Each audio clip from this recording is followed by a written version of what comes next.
Hello বন্ধুরা, আমি খুকি। আর আজকে তোমাদের জন্য নিয়ে এসেছি আরেকটি গল্প। আজকে আমরা শুনব একটি দুষ্টু রাখাল আর বাঘের গল্প।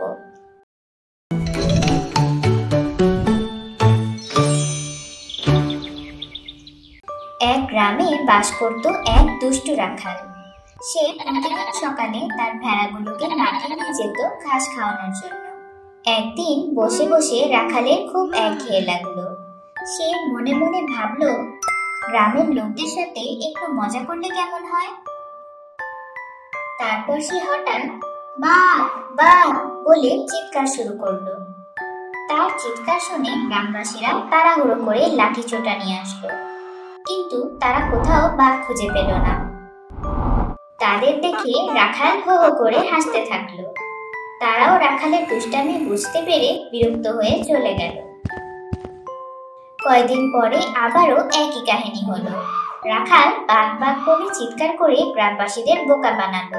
তারা আবারও বিরক্ত হয়ে নিজেদের কাজে ফিরে গেল। কিছুদিন পরের কথা, রাখাল তার ভেড়াগুলো নিয়ে বসেছিল। ঠিক তখনই পাশের জঙ্গল থেকে সত্যি সত্যি একটি বাঘ এসে পড়ল। রাখাল বাঘ দেখে ভয়ে চিৎকার করতে লাগলো সাহায্যের জন্য। কিন্তু গ্রামবাসীদের কেউই এবার আর আসলো না, কারণ তারা মনে করেছে রাখাল আবারও তাদের বোকা বানানোর চেষ্টা করছে।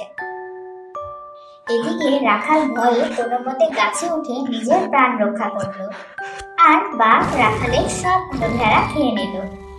বন্ধুরা দেখো, রাখাল যদি আগে মিথ্যা কথা না বলতো, তাহলে কিন্তু সে সাহায্য চাওয়ার সময় তাকে গ্রামবাসীরা ঠিকই সাহায্য করতে আসতো, আর রাখালের ভেড়াগুলো বেঁচে যেত।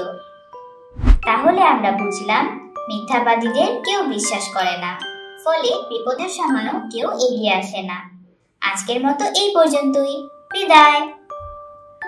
এরকম আরও মজার মজার ভিডিও পেতে বাবা মাকে বলো আমাদের চ্যানেলটি সাবস্ক্রাইব করতে।